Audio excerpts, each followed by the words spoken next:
एक मित्र से हम मिलाना चाह रहे हैं। उन्होंने कल हमारी दीक्षा ले ली, पर हम आपको अपने एक मित्र से मिलाना चाहे जो हमारी गुफा के पड़ोसी थे। खड़ा हो बाबा, इधर आओ, इधर आओ। ये हमारे पड़ोसी थे साधना में, जहां हमारी गुफा थी वहां पड़ोस में इनकी भी एक छोटी सी झोपड़ी है। और ये रोज शाम को कॉफी पीने आते थे हमारे पास। इनको कॉफी बहुत पसंद है। ये हमको मोबाइल से बहुत जानते हैं, यूट्यूब से। और इन्होंने हमको देखने के लिए 500 के 3 मोबाइल लिए जियो के। एक का नेट खत्म हो गया तो दूसरा का खत्म हुआ तो तीसरा चालू किया। और रोज ये पहले ही दिन हमको बागेश्वर बाबा, हम वही, आपको हम बहुत देखते हैं। अच्छा, कितना देखते हो? बहुत देखते हैं। ये हमारे इस साधना में हमको ये एक मित्र मिले, इनसे अच्छी दोस्ती। कल जबरदस्ती इन्होंने दीक्षा ले ली, हम डांटते रहे पर नहीं माने, पर बहुत अच्छे ये हमको मित्र मिले। तो इस पूरे यात्रा खंड को आगे बढ़ाने की बात पर हम एक बात आपसे कहें, मेरे पागलों, ये मोक्ष भूमि है। मोक्ष का मतलब मरना नहीं होता, जीते जी कामनाओं से मुक्त हो जाना मोक्ष है। अपनी कामनाओं से, एक बात याद रखना, हमारे पास बहुत लोग आते हैं, महाराज हमको शांति चाहिए। यहां भी 2-3 लोग हमको मिले, महाराज हम पर कृपा करो, हमको शांति चाहिए, शांति चाहिए, ऐसी कोई कृपा करो। देखो एक बात याद रखना मेरे पागलों, हमसे कोई पूछे कि शांति चाहिए, हम उसको एक उपाय बताएंगे, कुछ भी मत करो। शांति चाहिए ना, कुछ मत करो, शांति मिल जाए। पानी को गर्म करना है तो उबालना पड़ता है, पर ठंडे करने के लिए कुछ नहीं करना पड़ता। पानी को ठंडा करना है तो कुछ मत करो, उसको सीधा नीचे उतार के रख दो, आंच से थोड़ा दूर रखो, अपने आप ठंडा हो जाएगा। वैसे ही शांति, शांति प्राप्त करनी है, एक सूत्र रखो, कुछ मत करो। आप कहोगे फिर हम तो बाबा हो जाएंगे, कुछ कर ही नहीं पाएंगे, भारत का भविष्य ठीक नहीं रहेगा।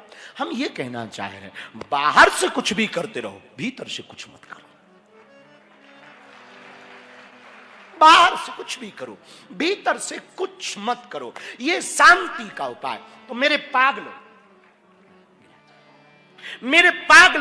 मोक्ष का सर्वोत्तम साधन यही है। यदि आप मोक्ष की कामना लेकर के यहां कथा पंडाल में बैठे हैं, मोक्ष का सर्वोत्तम साधन है कामनाओं से मुक्त हो जाओ। और आप कामनाओं से मुक्त हुए नहीं कि मोक्ष आपके हाथ में आया, आपके पास आया, और फिर उसके लिए कोई यतन जतन करने की आपको आवश्यकता नहीं। एक बात और समझने जैसी है, मृत्यु पल पल आ रही है। आप होश में हो कि नहीं हो, मौत होश में है, वो हर पल आ रही। कई बार हमें बड़ा मजाक लगता, कई बार बड़ी हंसी आती कि जब हैप्पी बर्थडे आता है तो वो कहते हैं 1 साल और हम बड़े हो गए। कल तक 20 साल के थे, अब 21 साल के हो गए, अब 30 साल के हो गए। तो हमें कई बार इस बात पे हंसी आती कि हम कहते कि 30 साल हो गए, बड़े हो गए। हमें लगता बड़े नहीं हुए, घट गए, घट गए। जन्मते ही जो आयु 60 साल की थी, वो ज्यों ज्यों हैप्पी बर्थडे आता है, घटते क्रम में घटने लगती। मौत से तो कोई बच नहीं सकता। और याद रखना, मृत्यु की अकड़ अच्छे अच्छों की पकड़ को ढीला कर देती है। मौत से बचना असंभव है और बचना भी नहीं चाहिए। मौत से बचना, किसी जगह पर एक महात्मा का शरीर छूट रहा था, मतलब अंतिम समय था, तो सब चेले जैसे तुम हमारे पास आके बैठ जाते, उनके भी सब चेले पास में आके बैठे। कोई हाथ मल रहा, कोई तलवा मल रहा, कोई सिर को पकड़ रहा, कोई अंगूठे को पकड़ रहा।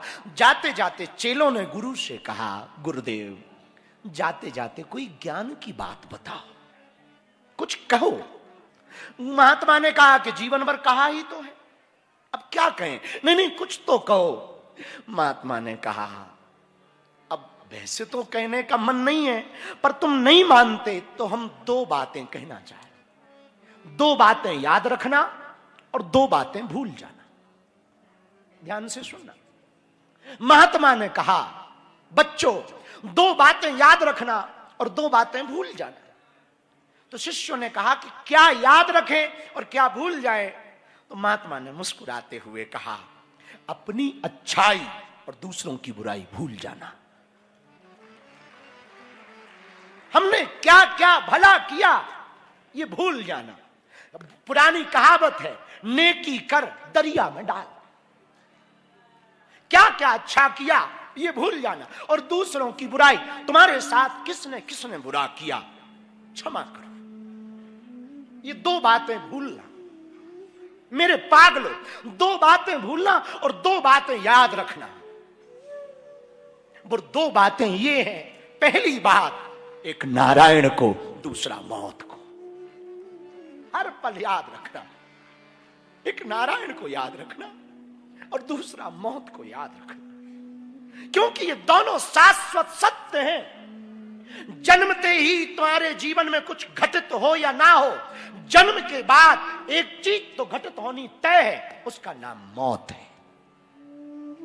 और याद रखना, हम जहां रुके थे खाक चौक में, वहां शमशान है सामने में। बामणी गांव के पूरे लोग वहां जलते हैं। तो 11 दिन की साधना तो गुफा में की, पर 9-10 दिन हमने यहां व्यतीत किए। तो वहां शमशान है। तो किसी ने कहा कि शमशान के पास आप साधना क्यों करते? क्योंकि बागेश्वर धाम भी हमारा शमशान के पास है। तो आप शमशान के आसपास? तो हमने कहा शमशान के पास रहना हमारा और कोई कारण नहीं। शमशान पर कभी कभी मुर्दा आता ना, तो वो ध्यान कराता, खबरदार तेरी भी यही गति होनी है, होश में आ। इसलिए हमारे सनातन में, अब औरों का हमें पता नहीं, हलीउल्लाह वालों का, हमें अपने सनातन का पता है। हमारे सनातन में 100 दर्शन को भी शुभ दर्शन कहा है। 100 को भी शुभ कहा, मंगल दर्शन कहा। तो कोई भी मरता है तो हम हाथ जोड़कर खड़े हो जाते हैं। अच्छा, गजब की बात है, हम लोग भी बहुत गजब के लोग हैं। मरे हुए को उठाते हैं, जिंदों को गिराते हैं। हाँ, मरे को उठाते, जिंदा आदमी को गिराते। लेकिन हमारे सनातन 100 को भी शुभ कहा।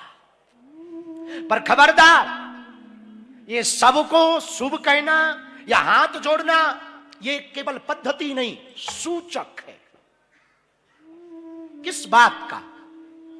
तुम्हारे स्मरण का। ऐसे समझो, किसी रेलगाड़ी पर आपको बैठना हो तो टिकट खरीदोगे कि नहीं? और टिकट की लंबी लाइन लगी हो, बहुत लंबी लाइन, 60-70 लोग, और तुम पीछे लगे हो। आगे वाला आदमी जिसको टिकट मिल रही, उससे तुम्हारा कोई परिचय नहीं है, कोई पता नहीं, कोई पहचान भी नहीं, और उससे शायद दोबारा कभी मिलोगे भी नहीं। लेकिन जैसे ही उसको टिकट मिलती और वो खिसकता, तो पूरी लाइन पर प्रभाव पड़ता, पूरी लाइन खिसकती, पूरी लाइन खिसकती ना। ऐसे ही संसार में कोई भी मरता है तो तुम पर भी प्रभाव पड़ता है। तुम खिसक गए थोड़ा आगे, थोड़ा आगे खिसक। अब ये तुम्हें होश नहीं है तो ये तुम्हारी बात है, वरना तुम भी खिसक गए हो थोड़ा। लाइन पर पूरा प्रभाव पड़ता है। ऐसे ही मौत का प्रभाव है, सब पर पड़ता है। इसलिए दो बातों को याद रखना और दो बातों को भूल जाना। मेरे पागलों, अच्छाई को भूल जाना और मौत और नारायण को याद रखना। और अंत समय में नारायण याद आए, क्या कहना, क्या कहना। समझना तुमने सम्राटों वाला जीवन पाया है, फकीरों वाला सम्राट। लेकिन बड़ा कठिन है। रामायण में गोस्वामी जी ने कहा, जन्म जन्म मुनि जतन करा, जन्म जन्म मुनि जतन करा, पर जन्म जन्म मुनि जतन करा,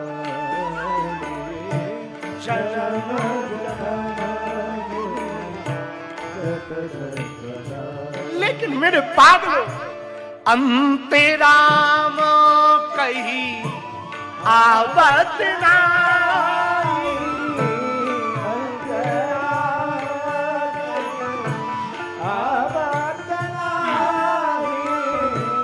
अंते राम कही आवत नाई, अंते राम कही आवत नाई। सीताराम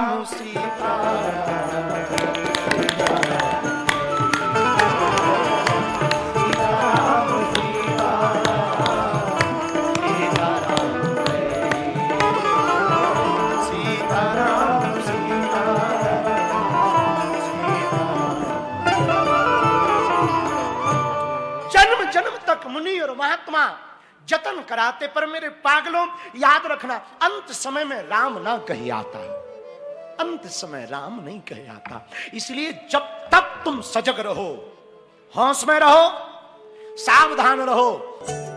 बालाजी महाराज के कृपा पात्र बागेश्वर धाम पीठाधीश्वर परम पूज्य धीरेन्द्र कृष्ण शास्त्री जी महाराज का पावन संकल्प, मध्य प्रदेश में छतरपुर के ग्राम गढ़ा में बनेगा विश्व स्तरीय कैंसर अस्पताल एवं रिसर्च सेंटर, जिसकी आधारशिला देश के यशस्वी प्रधानमंत्री नरेंद्र मोदी जी के कर कमलों से रखी जा चुकी है। 200 करोड़ रुपए की लागत वाले 100 बेड के इस अस्पताल में गरीबों का होगा मुफ्त इलाज।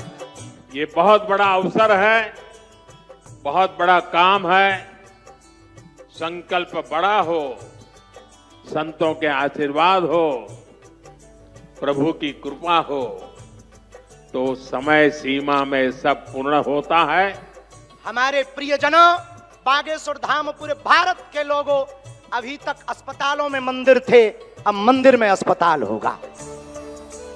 कैंसर हॉस्पिटल निर्माण हेतु सहयोग देकर पुण्य के भागी बने।